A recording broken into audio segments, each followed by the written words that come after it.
সকাল সকাল দেখতেই পাচ্ছ একটুখানি সিমাই বানাবো। একটা এলাচ দিয়ে দিই।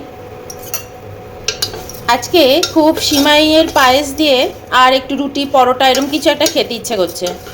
লুচিও খেতে পারি, কিন্তু আগের দিনই লুচি খেয়েছি, তো ভাবছি লুচি না খেয়ে একটু রুটি পরোটা কিছু খাওয়া যাক। রুটিই খাবো, পরোটাও ইচ্ছা করছে না। তো দেখো এখানে দুধ জাল দিতে বসিয়ে দিয়েছি, দুধটা আস্তে আস্তে একটু ঘন হোক।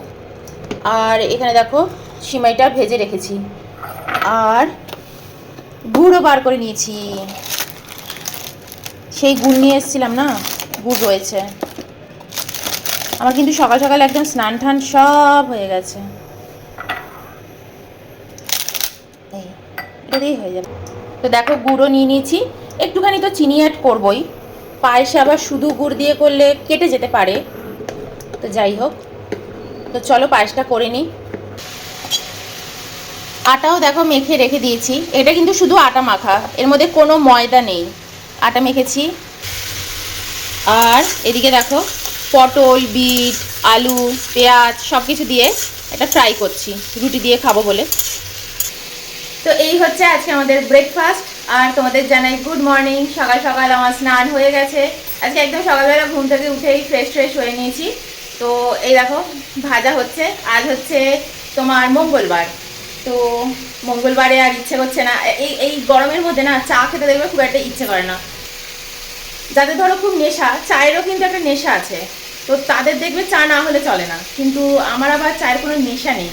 তো এই কারণে চা আজকে আর খাচ্ছি না। গরমকাল আসলে আমার খুব একটা চা খেতে ইচ্ছে করে না, তো ভাবছি একটুখানি ভালো করে ব্রেকফাস্ট করে নিই।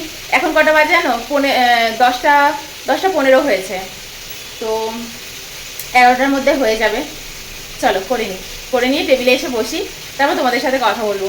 এখনও ফলও খাইনি, তো ভাবছি পেয়ারাটা একটুখানি অর্ধেক কেটে খাই। কি বিশাল দেখো পেয়ারাটা, বিশাল বড় পেয়ারা। এই যে, তো এই দেখো এখানে একটু রুটি করে নিয়েছি।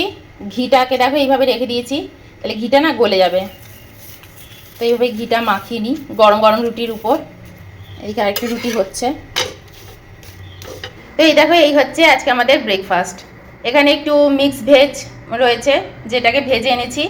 একটু রুটি রয়েছে, ঘি লাগানো রুটি, আর রয়েছে সিমাইয়ের পায়েস।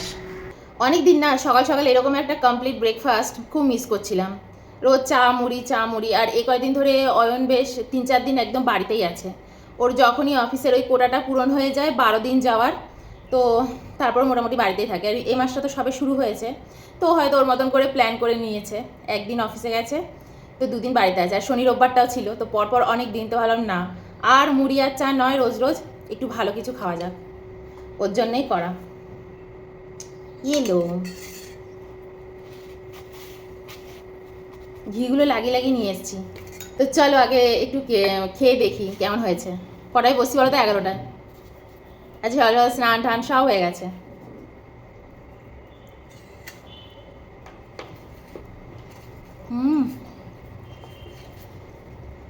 দারুণ হয়েছে গো।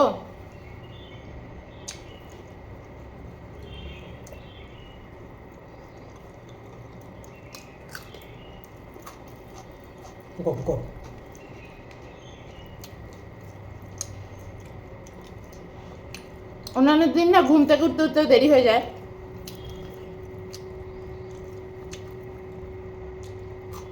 ছোটোবেলায় আমাদের বাড়িতে এরকম রুটি কখনো হতো না, মানে আমাদের বাড়িতে হওয়া মানে লুচি পরোটা। আমরা 2 বোন, মা,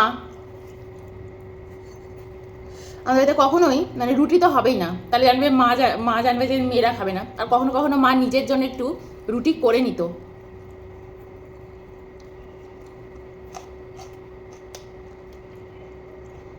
কারণ মায়ের সবসময় ইচ্ছে করতো না লুচি পরোটা খাওয়া।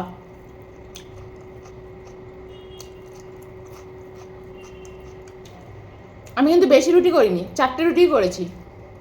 4টে, একটা ছোট্ট ছিল ওটা দিয়ে করে দিয়েছি, একটা ছোট্ট রুটি। সকালবেলা সিমাইটা দিয়ে একটু খাবো বলে, আমাদের হলে রুটি খাওয়ারও এত চল নেই। আর অয়নদের বাড়িতে কিন্তু সকাল থেকেই একেবারে রুটি তরকারি এগুলো। তবে ঘি লাগানো রুটি হতো না। ঘি লাগানো রুটি আমরা আবার বাইরে এসে শিখেছি যে ঘি লাগানো রুটি খাওয়া খুব ভালো। তখনও খেতাম না, কিন্তু যখন আমি আয়ুর্বেদ ডক্টরের কাছে গেছিলাম তখন উনি বলেছিলেন।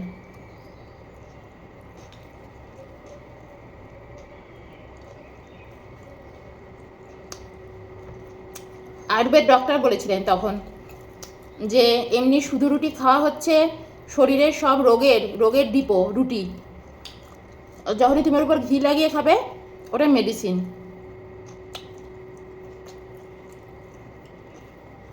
তারপর থেকে এমনি শুধু রুটি খাওয়া একদম ঘুচে গেছে। আর দুদিন ধরে দেখো আমি চাও খাচ্ছি না। এখন একটু চাটা মিস করছি এই মুহূর্তে। তো যাই হোক, আমাদের বাড়িতে সকালবেলায় কিন্তু টিফিন মানেই হচ্ছে আমরা বিস্কিট খেতাম আর চা খেতাম, আমার বিশেষ করে। আর মা যখন স্কুলে চলে যেত মা এমনি কিছু বলতো না, কিন্তু দিদিভাই তো তখন হস্টেল থেকে চলে এসছে, বাড়িতেই আছে, আর ও অনেক কিছু রান্না জানতো।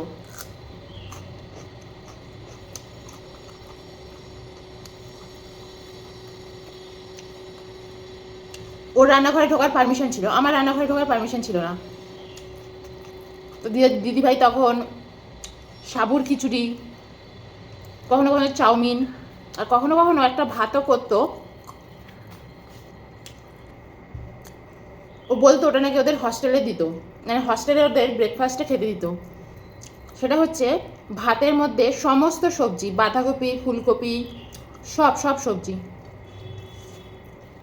দিয়ে, ভেনা ভাত নয় কিন্তু ওই সেদ্ধ, ওটা ওদের একদম প্রিয় মানে ব্রেকফাস্ট ছিল।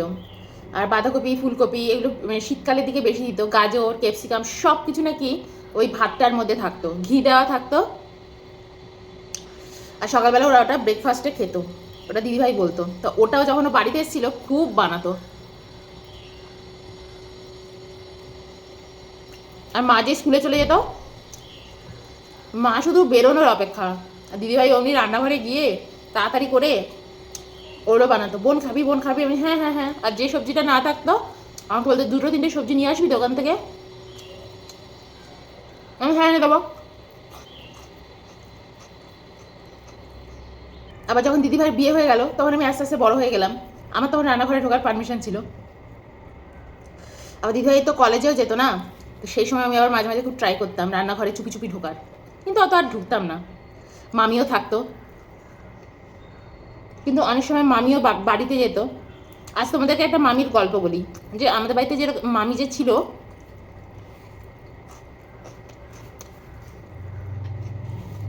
সে কীরকম ছিল অনেকটা। মামি না মানে অভাবের ছিল, কিন্তু মামির কাছে, মামি এত সফিস্টিকেটেড, এত ম্যানার্স আমরা শিখেছি মামির কাছে। অনন্য দেখেছে সৌমিকে, মামি একদম অন্যরকমের ছিল। শুধু অভাবে পড়ে গিয়ে না, মামির অনেক কিছু জীবনে সমস্যা এসে গেছিলো। আদারওয়াইজ মামি না ঘুরতে খুব ভালোবাসতো, ভীষণ ঘুরতে ভালোবাসতো। আমার মানে মামি মাকে একটা কথা বলেছিল যে দুলু তুই মাঝে মাঝে আমাকে একটু ঘুরতে পাঠাস। সেই সময় না আমাদের পাড়া থেকে ক্লাবের মাধ্যমে সবাই ঘুরতে যেত এদিক ওদিক। কারেন্টটা চলে গেল।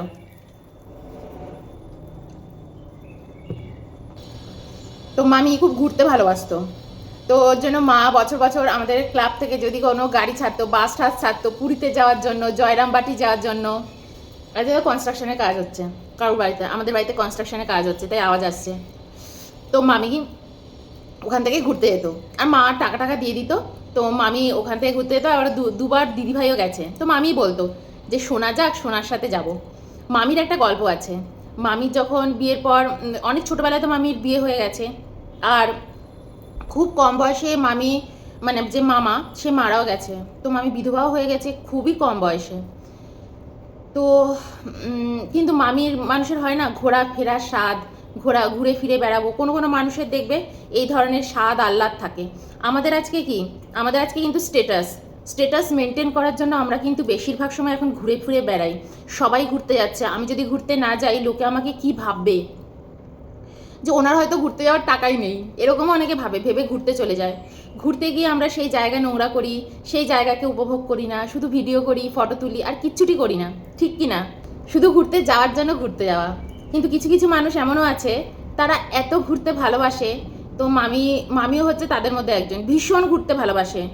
ঘুরতে গিয়ে ফটো তোলো, ভিডিও তোলো, মামির কিচ্ছু এসে যায় না, কিন্তু মামি সেই জায়গাটাকে একদম মন দিয়ে দেখবে, মন দিয়ে ঘুরবে। তো যখন মামা মারা গেছে, এই সময় মামিকে খুব জিজ্ঞেস করতাম যে মামি তুমি তো খুব কম বয়সে মামাকে হারিয়েছো, তোমার নিশ্চয়ই খুব মন খারাপ হয়। তখন মামি বলতো যে হ্যাঁ, মন তো খুব খারাপ হয়, কারণ তোর মামা আমাকে খুব ভালোবাসতো। আর মামি আর মামার মধ্যে 14 বছরের ছোট বড় ছিল, মানে মামি 14 বছরের ছোট ছিল মামার থেকে। যে খুব মন খারাপ হয়। আর মামি কিন্তু মানে অপরূপ সুন্দরীও দেখতে ছিল। আমাদের বাড়িতে যে মামি থাকতো, যেরম ফর্সা সেরম সুন্দর দেখতে, মানে চোখ নাক মুখ তুমি দেখলেই বুঝতে পারবে যে হ্যাঁ। আর এত পরিষ্কার পরিচ্ছন্নতা ছিল মামির মধ্যে। আমরা তো তখন ছোট ছিলাম, এটা ধরছি ওটা ধরছি, কিন্তু ওগুলো চলবে না। মামি সকালবেলা উঠে স্নান করা, কাপড় কাচা, পুজো দেওয়া, এগুলো আগে মামি করে নেবে, তারপর সে রান্নাঘরে ঢুকবে। এগুলো মামি সব সময় বজায় রাখতো। আর আমাদেরও বলতো এগুলো শিখে রাখ মামন, এগুলো শিখে রাখ সোনা, এগুলো সবসময়। এগুলো কিন্তু আমরা সব মামির কাছে শিখেছি। মায়ের মতন জীবন কাটিয়েছে। মাও অনেক কিছু মানামানি করতো, কিন্তু মায়ের কাছ থেকে শেখা যেটা, সেটা কিন্তু আমরা অত শিখিনি, শিখেছি মামির কাছ থেকে। সকালবেলা উঠে স্নান করে পুজো করে নিতে হবে। তো তো মামি তখন বলতো যে হ্যাঁ, মামা চলে যাওয়াতে দুঃখ তো হয়েছে, কষ্ট তো হয়েছে, কিন্তু একটা দিকে জানিস তো মামন, মনে হতো যে আমি জীবনে স্বাধীন হয়ে গেছি। আমাকে আর কেউ আর এবার আটকাতে পারবে না, ঘরে বেঁধে রাখতে পারবে না। এই সংসার জীবনটাও কিন্তু একটা মানে কি বলবো, একটা চেনের মতন, কেউ চেন দিয়ে বেঁধে রেখেছে। যদি তোমাকে খুব ভালোবাসে তাহলে তোমার মনে হবে সোনার চেন দিয়ে বেঁধে রেখেছে। আর যদি তুমি সেই সংসারে ভালোবাসা না পাও, তাহলে মনে হবে এ এক লোহার শিকল, যেটা আমাকে ছিঁড়ে বেরিয়ে যেতে হবে। কিন্তু দুটোই কিন্তু শিকল। বলছি তোর মামা মারা যাওয়াতে প্রথম আমি 10 বছর খুব দুঃখ কষ্ট পেয়ে নিয়েছি, যে হ্যাঁ আমার খুব কষ্ট হচ্ছে, আমার খুব যন্ত্রণা হচ্ছে। তারপর আমি মনে মনে ভেবেছি যে আমার সামনে তো গোটা দুনিয়াটা পড়েই আছে, তো আমি সেই দুনিয়াটা কেন উপভোগ করছি না। তো মামি সেটা ভেবেই, মামি তো প্রথমে নার্সের কাজ করতো, তারপর মামি সেটা ভেবে মামি বলছে আমার কিছু পয়সা কড়ি রয়েছে, ছেলে দুটোকে আমি মোটামুটি মানুষ করছি, তারা সরকারি স্কুলেই পড়ছে, তাদের মতন তারা মানুষ হচ্ছে। তো মামি না বিভিন্ন জায়গায় ঘুরে বেড়াতো। এই মামির এটা নেশার মতন ছিল। মামি বলতো আমাকে বছরে অন্তত 3-4টে জায়গায় ঘুরতে যেতেই হবে। আর যেত, মামি কোথায় না গেছে। আমার মা টিচার, সে কোথাও যায়নি, জীবনে কি ঘুরেছে, কিচ্ছু করেনি। মা আজ অবধি বলে যাচ্ছে আমার পুরীতে যাওয়ার কি ইচ্ছে, পুরীতে যাওয়ার কি ইচ্ছে, গিয়ে আর উঠতে পারলো না। কিন্তু মামি সব জায়গা ঘুরে নিয়েছে, দীঘা, পুরী, তোমার দার্জিলিং, কালিম্পং, কোথায় না গেছে। আমি কিন্তু কোনোদিনও দার্জিলিং যাইনি, কালিম্পং যাইনি, কোথাও যাইনি। অয়নের সাথে শুধু প্ল্যানই হয়ে যাচ্ছে, কিন্তু আমাদের কোনোদিনও যাওয়া হয়নি দার্জিলিং, কালিম্পং এইসব জায়গায়। এদিকে আমরা কিন্তু লেহ লাদাখ ঘুরে এসেছি, ঠিক আছে। তো মামি তখন বলছে যে একবার খুব ইচ্ছে হলো জানিস তো মামন, তখন ছেলেরা বড় হয়ে গেছে, মাধ্যমিক পাশ করে গেছে, 2 ছেলে মাধ্যমিক পাশ করে গেছে। তো বলছে আমার খুব ইচ্ছে হলো আমি এবার কাশ্মীরটা দেখবো, কারণ আমি কতদিন বাঁচবো তা তো জানি না। এরপর যদি বুড়ো হয়ে যাই, আমি যদি গিয়েও শান্তি না পাই, হেঁটে হেঁটে সুন্দর করে যদি ঘুরে আনন্দ না পাই, তা বলছে আমি কাশ্মীর যাব। এটা মামি আমাদের কাছে গল্প করছে, তখন কিন্তু আমাদের বাড়িতে মামি থাকার জন্য আসেনি। তো আমি তাহলে কি করলে মামি? বলছে কিন্তু কাশ্মীরে যাওয়ার জন্য না সেই সময় অনেক পয়সা লাগতো। তাহলে কি করলে? বলছে মামি বলছে আমার হাতে দুটো বালা ছিল, সোনার বালা, বিক্রি করে দিলাম। ওটাই ছিল আমার সবচেয়ে দামি বালা। আমি যাবো, বিক্রি করে দিলে তোমার ছেলের বউদের জন্য রাখলে না, 2 ছেলের বউ আসবে। বলে না, ওরা আমাকে এসে দেখবে কি দেখবে না, আমার সাথে ওদের কি সম্পর্ক থাকবে কি থাকবে না আমি জানি না, কিন্তু ওদের জন্য আমি কেন রাখতে যাবো? ওরা নিজেদের মতন করে ওদের বর করে দেবে, ওদের গয়নাগাটি, কিন্তু আমি আমার মতন করে ঘুরে ফিরে বেড়াবো। তো আমি মামিকে দেখেছিলাম এরকম গয়না বিক্রি করে কাশ্মীর চলে গেছিল মামি। অনেকে বলেছি আমি গল্পটা। আমি তো পুরো যার কাছে কিছুই নেই, সম্বলটুকু ওইটুকু চুড়ি গয়না, সে ওই সবচেয়ে দামি গয়নাটাই বিক্রি করে দিয়েছে কাশ্মীরটা ঘুরবে বলে। তো যাই হোক, এই হচ্ছে মামির গল্প। মামি বলতো আমি না বাঁচার মতন বেঁচে নিয়েছি জানিস মামন, বাঁচার মতন বেঁচে নিয়েছি। আজকে তোদের সাথে আসি, দুলুর সাথে থাকি। দুলু তো সব বাড়ি ঘর আমার উপরেই ছেড়ে দিয়েছে, তোদেরকেও আমার উপর ছেড়ে দিয়েছে দায়িত্ব, কিন্তু আমি পুরো জীবনটা আমার মতন করে বেঁচেছি। শেষ জীবন অবধি আমার মতন করে বাঁচবো। আর সত্যি মামির যে 2 ছেলের বউ এসেছিল, মামিকে একদম ঘাটাতো না, তারা একদম শান্তশিষ্ট নিজের মতন। আর মামির বড় ছেলেও তো পুরোহিত, পুজো করে বেড়ান, তো তারা তাদের মতন করে জীবন কাটিয়েছে, আর মামি আমাদের কাছেই থেকেছে।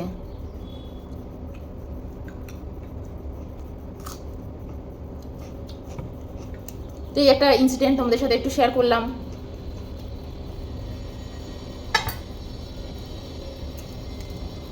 তো এই হচ্ছে ঘোড়া, মানুষ ঘোড়ার জন্য কিনা করছে।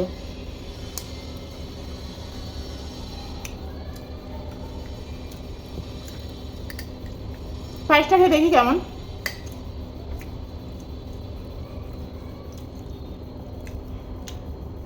এর জন্য তো আমিও এরকম, কোনো কিছু আমায় করতে হবে, কারোকে কিছু দেখাতে হবে, আমি কখনো করি না।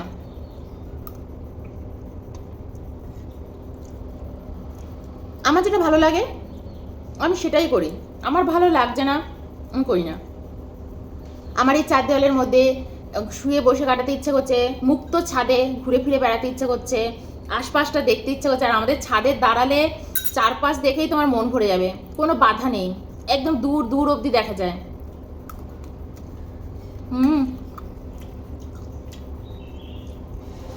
গুড়ের টেস্টটা দারুণ লাগছে, একটু রুটি দিয়ে খাই, ঘি দেওয়া রুটি, তার সাথে সিমাইয়ের পায়েস।